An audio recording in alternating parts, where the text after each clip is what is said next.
Please be seated.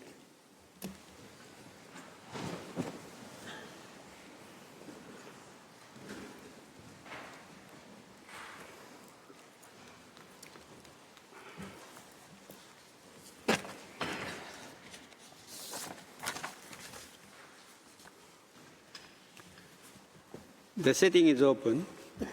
The court meets this afternoon to resume hearing the first round of oral arguments of the Gambia on the merits in the case concerning application of the Convention on the Prevention and Punishment of the Crime of Genocide, the Gambia versus Myanmar, 11 states intervening. I now give the floor to Mr. Andrew Loewenstein. You have the floor, sir.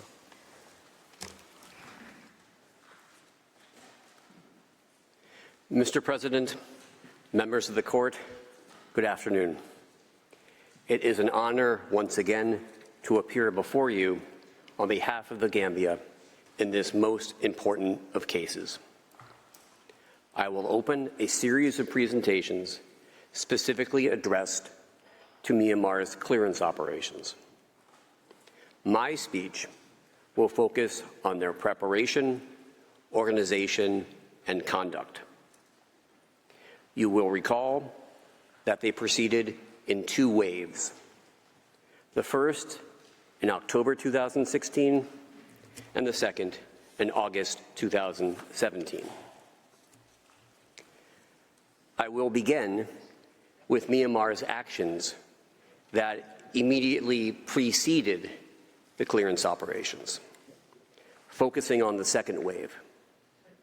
These included preparatory acts that, among other things, denied the Rohingya access to food and medical care and subjected them to draconian restrictions on movement, all intended to render the Rohingya vulnerable to the onslaught that the Tatmadaw soon carried out.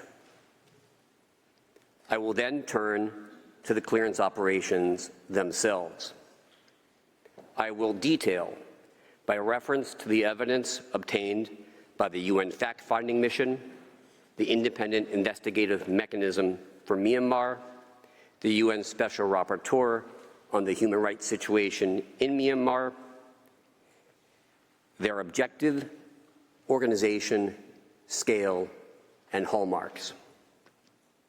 These collectively show, beyond any doubt, that in Rohingya villages across northern Rakhine State, the Tatmadaw and associated forces committed atrocities in the most inhumane manner against the Rohingya, men, women, children, infants, the elderly, the infirm, that can only be understood as having been intended to destroy the group as such. After this overview of the clearance operations, my colleagues' presentations will detail their commission in 7 Rohingya villages located in 3 different townships. The Gambia will then address 2 of the defining aspects of the clearance operations in all these and scores of other locations: Myanmar's extreme brutality and perpetration of sexual violence. Both are well-recognized indicators of genocidal intent. Finally, I will return to conclude the presentations on the clearance operations by addressing another defining characteristic: Myanmar's targeted and intentional killing of Rohingya children. Mr. President, as the UN fact-finding mission determined, the clearance operations did not occur in a vacuum. They were both foreseeable and planned. This organized aspect of the clearance operations, the mission found, is itself an indicator of genocidal intent. That conclusion is firmly grounded in this court's jurisprudence. as it held in Croatia v. Serbia, the scale and allegedly systematic nature of the attacks is irrelevant to determining genocidal intent. Similarly, in Bosnia v. Serbia, genocidal intent was found to be present when the killings were planned, as demonstrated by, among other things, the number and nature of the forces involved, and the invariability of the killing methods applied. As we will see, these indicia are undeniably present here. Indeed, at the time of the clearance operations, the Rohingya were already, as the fact-finding mission put it, in a situation of severe systemic and institutionalized oppression from birth to death, and their extreme vulnerability was a consequence of state policies and practices implemented by Myanmar over decades. Thus, in the words of the IIMM, the clearance operations were the culmination of decades of systemic persecution and disenfranchisement under which the Rohingya had been stripped of citizenship, excluded from education, denied health care, and marginalized from political participation. Put simply, prior to the clearance operations, the Rohingya were already, as a consequence of state-sponsored oppression, in a state of extreme precariousness. This was by design. And to ensure that the Rohingya were ripe for destruction, in the months preceding the clearance operations, Myanmar implemented a multi-pronged effort to increase their vulnerability to an unprecedented level, even when measured against the deprivations to which Myanmar has subjected them for years. This took the form of mutually reinforcing measures. One such measure was limiting access to food. In July 2017, Myanmar terminated the World Food Programme's authorization to deliver critically needed food assistance. Myanmar does not dispute that it terminated the program's authorization or that of other humanitarian organizations, including Action contre la faim, the largest such organization operating in Rakhine State. In fact, Myanmar admits, to use its words, restrictions were temporarily imposed on the provision of humanitarian aid. The only explanation it offers is that, quote, shortly before August 2017, Myanmar discovered that World Food Programme biscuits had been found at an ARSA camp, which suggested that the UN agency might have supporters of ARSA terrorists among its number, end quote. That quote can be found at paragraph 3.91 of the rejoinder. It is the totality of Myanmar's excuse for terminating food aid to the entire Rohingya population. Mr. President, in July 2017, the World Food Programme reported the results of a food security assessment survey of 450 households in 45 villages in Buthidaung and Mongdao townships. Those are the townships where the Rohingya population exceeded 90% and where the Tatmadaw would soon carry out many of the clearance operations.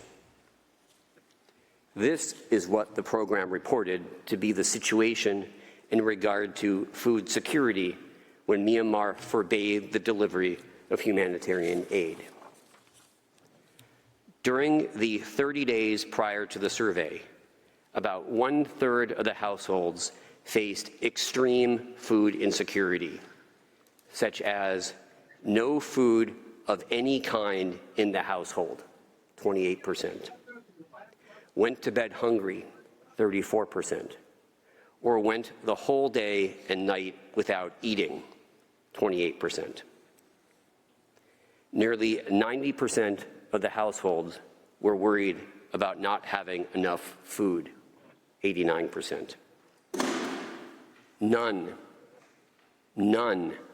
of the 82 children from 6 to 23 months old met the requirements for a minimum adequate diet.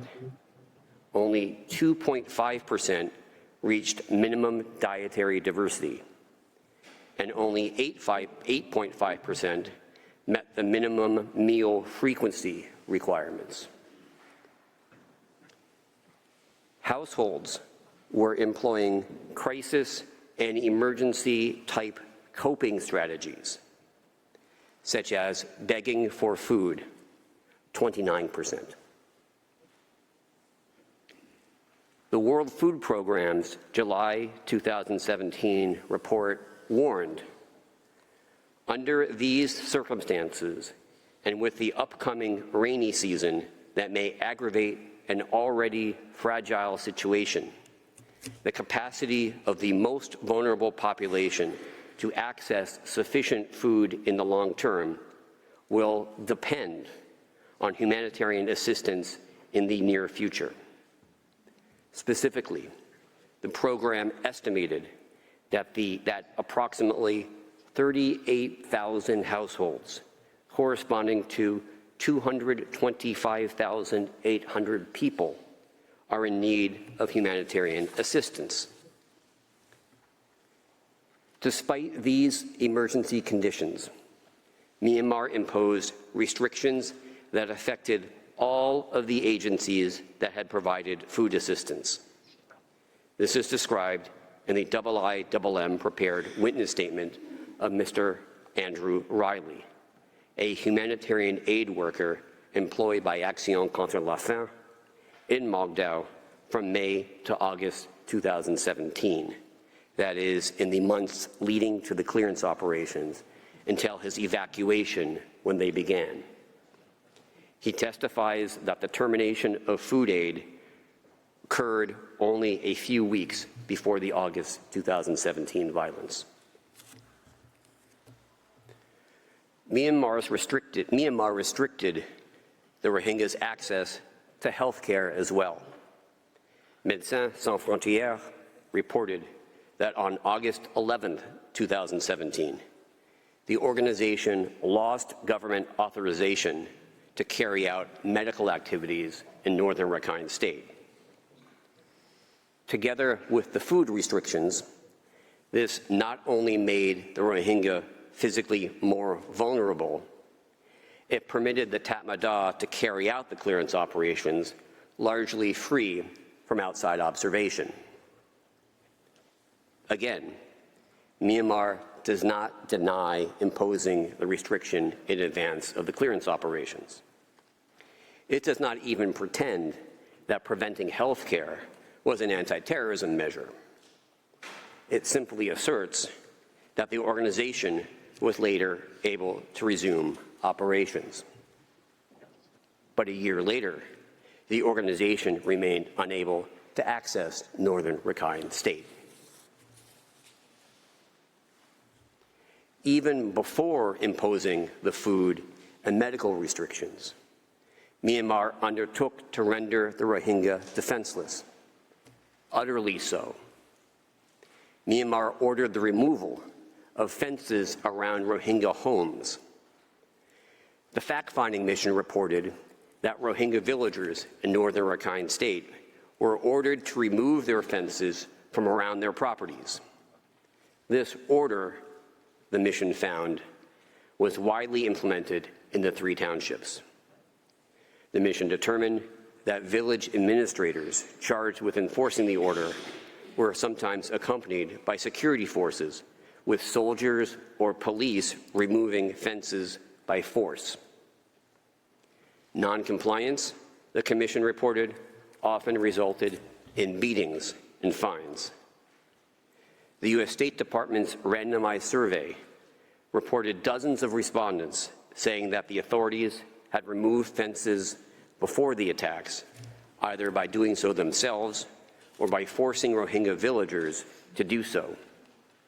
Myanmar does not dispute that it imposed this measure. Here is how one witness described to the fact-finding mission the way in which Myanmar implemented the fence removal program.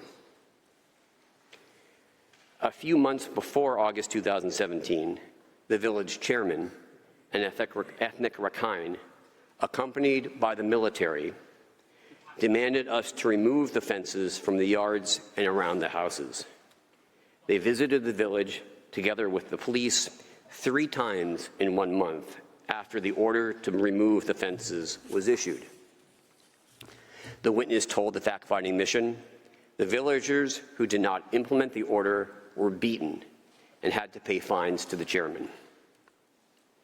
The impact was plain for all to see. This is what the UN Special Rapporteur on the situation of human rights in Myanmar reported to the Human Rights Council in March 2017 on the basis of her first-hand investigation. One of the more remarkable observations made during the visit to Bongdao was of hanging doors that were standing alone without fencing. This, she explained, made women feel particularly vulnerable and insecure. Why? Because the bathing and toilet facilities were normally enclosed within those fences. The fact-finding mission reported much the same. It found that while Myanmar sought to justify the measure on the basis of supposed security considerations, the removal of the fences greatly limited the ability of Rohingya to keep their homes private. This caused villagers to feel more vulnerable and exposed to intimidation and harassment by security forces and ethnic Rakhine, making it difficult for them to shelter safely in their own homes. Like the Special Rapporteur, the mission highlighted the impact on women, as bathing and toilet facilities were often located within those fences. One young Rohingya woman explained that it was difficult for her to go to the bathroom because now she had to use what she described as open toilets. Summing up, the mission concluded that the effect of the removal of fences, which occurred on the precipice of the clearance operations, was precisely to open up Rohingya households to greater surveillance and to facilitate the movement of security forces into and across Rohingya property. That was not all. To deprive the Rohingya of any modicum of an ability to defend themselves, Myanmar systematically confiscated implements, no matter how innocuous, such as cooking utensils and agricultural tools. There's no dispute this happened. Myanmar admits doing so. Here is what the fact-finding mission determined. Rohingya households across the 3 townships of northern Rakhine State were frequently searched. The authorities confiscated sharp objects, including small knives and other implements used for cooking and harvesting. One witness recounted to the mission that the authorities did not leave a single small tool, not even to clean fish. Another described how soldiers came and took all of our sharp implements and only left the small scissors used for betel nuts. This, the witness said, was all we had to cut food to cook. The confiscation's effect, the mission found, was to deprive Rohingya families of the tools and implements needed to conduct daily activities.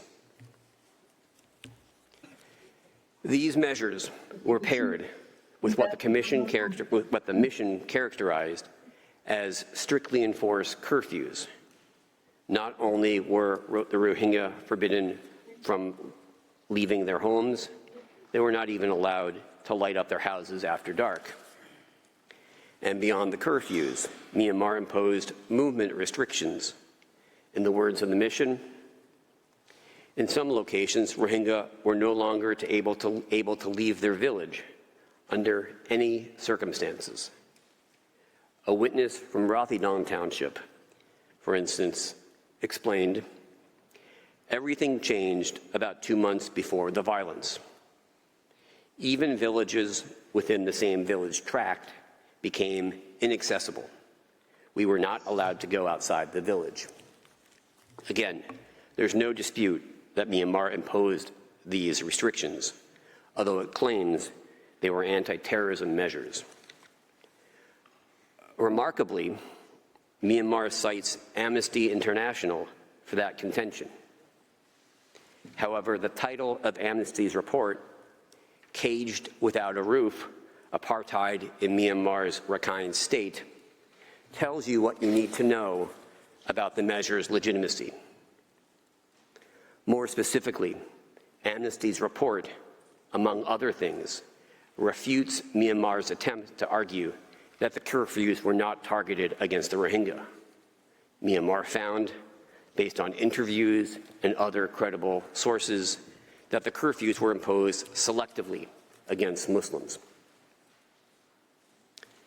The bottom line, Mr. President, is that in the months preceding the clearance operations, Myanmar engaged in a concerted, multifaceted effort to prepare the ground for them. This brings me to the clearance operations themselves. As I mentioned, I will focus on the second wave, although these were similar in nature to the first. The fact-finding mission concluded that Myanmar planned and ordered them well in advance of 25 August 2017, when the wave began. In the weeks beforehand, Myanmar massively increased its military presence in northern Rakhine State. On the 10th of August, Tatmadaw airlifted to Rakhine State at least 1,600 soldiers from the 33rd and 99th Light Infantry Divisions. These deployments of specialized, highly trained units required the orders of the Army's Commander-in-Chief. The Tatmadaw also deployed to Rakhine State other units. The fact-finding mission determined that as many as 9 battalions from other Western Region Command units and 1 armored brigade consisting of 60 tanks and armored personnel carriers were moved there. The Tatmadaw pre-positioned its forces in close proximity to Rohingya villages, where it established new military bases and command centers. They occupied public buildings, such as schools, mosques, and monasteries. The Tatmadaw also established camps on riverbanks and other strategic locations near Rohingya villages. Its deployments included the delivery of heavy vehicles and weaponry, including 8 Mi-17 helicopters and 5 naval vessels offshore. The fact-finding mission found that Myanmar, in parallel, recruited, armed, and trained ethnic Rakhine as part of a new regional police subordinate to the Tatmadaw. The upshot, Mr. President, is that these forces, pre-positioned, allowed the Tatmadaw to be poised to carry out the clearance operations with maximum impact on the Rohingya as a group. I turn now to the organization of the Tatmadaw and other security services that perpetrated the mass killing of Rohingya during those soon-to-be-launched clearance operations. Here, the parties are largely in agreement as to the relevant facts. There is no dispute regarding the paramount place the Tatmadaw holds in Myanmar's constitutional system. The Tatmadaw's regional rigid hierarchy is illustrated on your screens. At the pinnacle, the Commander-in-Chief. As noted yesterday, for the last decade and a half, this has been Senior General Min Aung Hlaing, who was responsible for all material aspects of the planning and conduct of the clearance operations. General Halang's orders and instructions were given to and carried out by the Tatmadaws Army, Navy, and Air Force, each headed by its own service-level commander-in-chief. The Army's commander-in-chief also served as the Tatmadaws' overall deputy commander-in-chief, subordinate only to General Halang. During the clearance operations, this was General So Huynh. Subordinate to the Army's commander-in-chief were the Bureaus of Special Operations, responsible for specific geographical areas, where authority was exercised by a regional military command. In northern Rakhine State, that authority was exercised by the Bureau of Special Operations 3 and the Western Regional Command. And falling under that command were combat units known as Military Operational Commands, or MOCs, each comprised of infantry battalions. At the time of the clearance operations, the Western Regional Command included 3 MOCs, augmented by 2 light infantry divisions, the 33rd and the 99th. These were deployed to northern Rakhine State at the order of General So Huynh, as I mentioned earlier. In short, Mr. President, there can be no serious dispute that the tactics and operational decisions made by the Tatmadaw during the clearance operations reflect the commands and orders passed down through its command structure. These emanated from the very top. I turn now to the conduct of the clearance operations. You will hear more about this in the presentations that follow.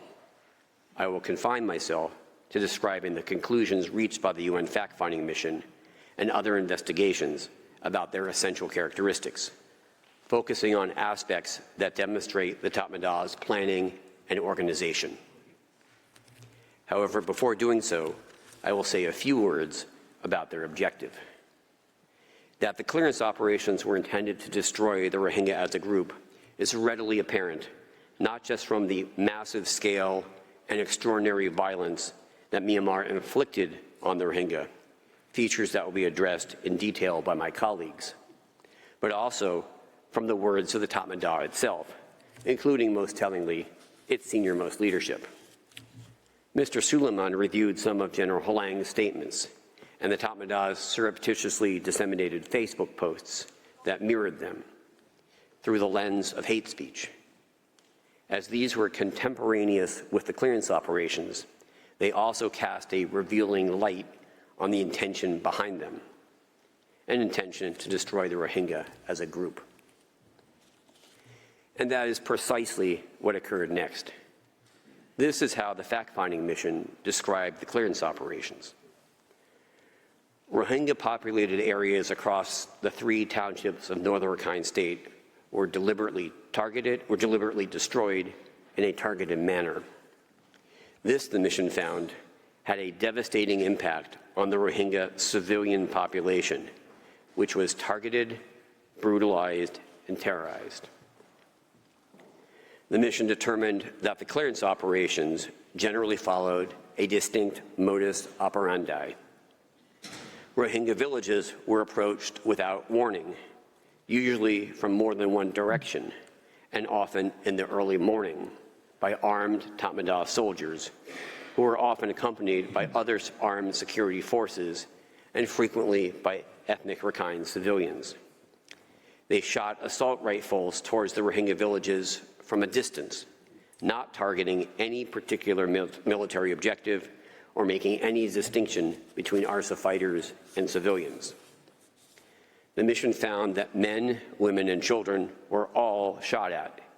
Many victims referred to the volume of gunfire, with some describing it as raining bullets. Many were shot and killed or injured while attempting to flee. Indeed, the fact-finding mission found that targeted killings occurred as Tatmadaw soldiers and other security forces systematically moved from house to house, pulling people out of their homes and executing them, or shooting them inside their houses, or as they left their houses, often in front of family members. In carrying out these targeted killings, the Tatmadaw often separated the Rohingya by gender. Men and boys were then killed, often in mass executions. One former Tatmadaw soldier described how he and his fellow soldiers were ordered to shoot and clear the villages. This involved surrounding the villages according to race. In other words, targeting only Rohingya villages and not those of other ethnicities, and searching houses one after one. Then, he explained, when the villagers were running away, we followed and shot them. For those arrested alive, we tied them with ropes and tortured them. We kicked them. We tortured them by beating with rifles and helmets and punching with fists. We also killed them. The fact-finding mission found that the Tatmadaw specifically targeted educated, wealthy, and influential men who comprised the Rohingya leadership. This, the mission concluded, further demonstrated a deliberate plan or a level of organization evidencing a plan of destruction. Under the jurisprudence of the court, this specific targeting of emblematic members of the group needed for its survival meets the qualitative criteria in determining the intent to destroy part of the group. Here is how a defecting Tatmadaw soldier described the killings his unit was ordered to commit. The unit second in command, he said, ordered us to shoot every target in villages, to go from one village after another, to shoot at every site of a person. The soldier elaborated on what this meant in practice. After we got to the villages, we went after the people and shot them when we saw them. The soldier's testimony is corroborated by the fact-finding mission, which documented detailed accounts of corroborated mass killings in which hundreds of men, women, and children were killed in targeted attacks. During those attacks, the Tatmadaw shot individual persons, including at point-blank range, and executed people, including those injured, by slitting their throats using long knives. And the testimony is further corroborated by the U.S. State Department's randomized survey of Rohingya refugees, which revealed that 82% of respondents had personally witnessed at least one killing. 1 in 5 had personally witnessed a mass casualty event of killings or injuries, either in their villages or as they fled, with more than 100 victims. Myanmar carried out these atrocities with extreme brutality, a matter that will be addressed by Ms. Ho as a specific indicator of genocidal intent. These acts of exceptional cruelty included beating, stabbing, and burning alive the members of the Rohingya group in villages across northern Rakhine State. And it extended to include the targeted and systematic killing of infants and young children, the elderly and disabled, young girls of childbearing age, and pregnant women. The commonality of these types of atrocities across many different locations indicates they were committed in an organized and directed manner. The mission also found a notable pattern of mass gang rape involving multiple perpetrators and multiple victims in the same incidents, including where up to 40 women and girls were raped or gang raped together. Ms. Pashpanosha will address that evidence as an indicator of genocidal intent. For present purposes, I will simply note the mission's conclusion that the sexual violence followed a pattern. Another feature of the clearance operations, the mission concluded, was the widespread destruction of Rohingya homes and villages, causing further death and injury through burning. Specifically, houses were burned both manually using flammable liquid and matches and by the use of launchers, weapons firing ammunition that explodes upon impact. One Tatmadaw defector recounted how, when no one was left, we burned the villages. Indeed, the mission verified a pattern of Tatmadaw soldiers intentionally forcing people into houses that were either burning or about to be set alight, and even locking them inside. This included babies and children who were pushed or thrown into burning houses by soldiers. I will revert to the killing of children tomorrow. The burning of Rohingya villages was systematic. Myanmar burned hundreds of them. Based on satellite imagery analysis, the fact-finding mission documented what it described as the widespread, systematic, deliberate, organized, and targeted destruction, mainly through fire, of Rohingya-populated areas. By any measure, this was done on a massive scale. The Operational Satellite Applications Program of the UN Institute for Training and Research, based on its own satellite imagery analysis, concluded that as of the 18th of October 2018, at least 178 Rohingya villages had been totally destroyed by fire, with an additional 214 partially destroyed. UNISAT analysis demonstrates the intensity of the burning. The image now on your screens illustrates areas of satellite-detected fires using data collected by UNISAT on multiple dates from the 25th of August to the 20th of November 2017. This analysis detected no fewer than 170 active fires in different areas across Wuthidong, Rathidong, and Mogdao townships during this period. And that figure, UNISAT determined, is likely an underestimation, given the presence of cloud cover on the relevant dates. You can see the relative intensity of the fires based on UNISAT's analysis. The darker the color, the more intense the conflagration. Entire swaths of northern Rakhine State are ablaze with dark red. You can now see on your screens the fires in microcosm in the village of Chen Khar Li, a Rohingya village located in Rathidong Township. UNISAT explains that it used imagery collected on the 31st of August 2017, just after Myanmar carried out the clearance operation there. The agency compared this image with imagery collected 3 months earlier. UNISAT's analysis identified 671 destroyed structures within the village, finding visible signs of scorching with darkened soils, burning vegetation, and damage to structures consistent with the use of fire. UNISAT concluded almost the entire village appears destroyed. This is depicted in the hundreds of red squares that blanket the village. Each is a destroyed Rohingya home or structure. You can see the burned out remains of some in the inset. Myanmar's planning and organization is also revealed by analysis conducted by the IIMM. It analyzed witness statements collected by the mechanism, photographic and video documentation, land and property records, including those preserved by Rohingya who fled the violence, geospatial imagery and open source material, such as statements by Myanmar officials and corporate executives. And it focused on 7 village tracts in northern Rakhine State that collectively encompassed over 30 individual Rohingya villages. In these areas, the IIMM found a systemic pattern whereby villages and farmland were destroyed and razed between late 2017 and early 2018, and were rapidly supplanted by border guard police battalion bases.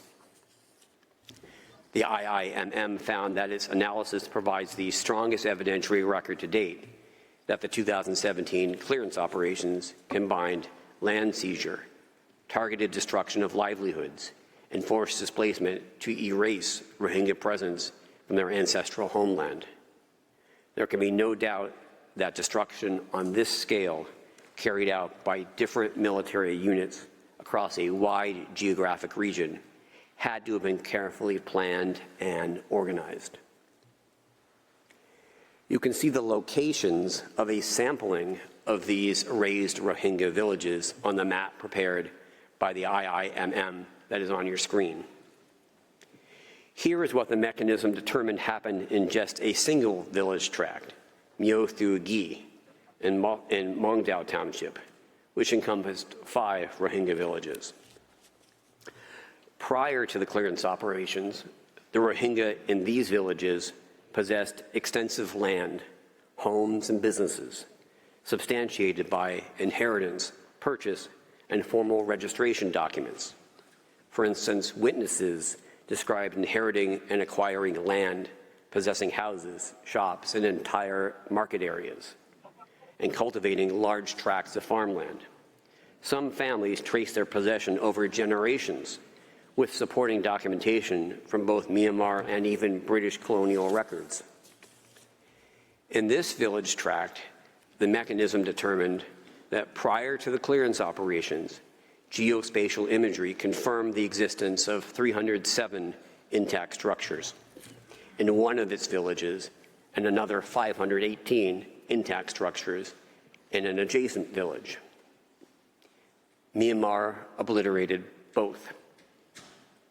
In the words of the IIMM, witness accounts, journalist reports, video evidence, geospatial imagery, and internal correspondence from the Rakhine State authorities collected and analyzed by the mechanism all confirm the burning and razing of Rohingya homes, markets, and religious buildings. By early 2018, the IIMM determined Myanmar had cleared over 411 acres of burned Rohingya land with heavy machinery and laborers. The IIMM reported that video footage, photographs, aerial footage, and geospatial imagery show destroyed Rohingya homes and farmland being flattened to make way for the construction. You can see this progression in the series of images that will appear on your screens.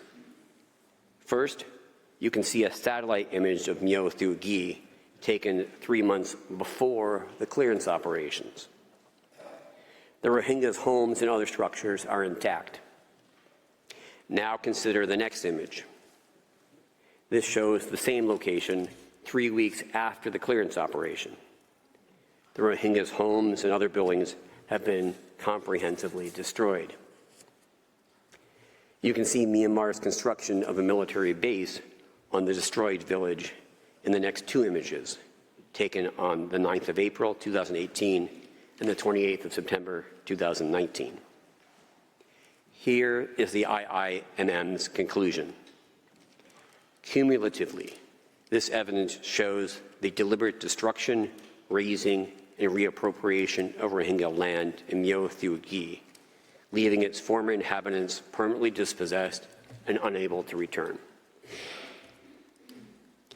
To get a sense of the scale on which the destruction occurred, consider the following.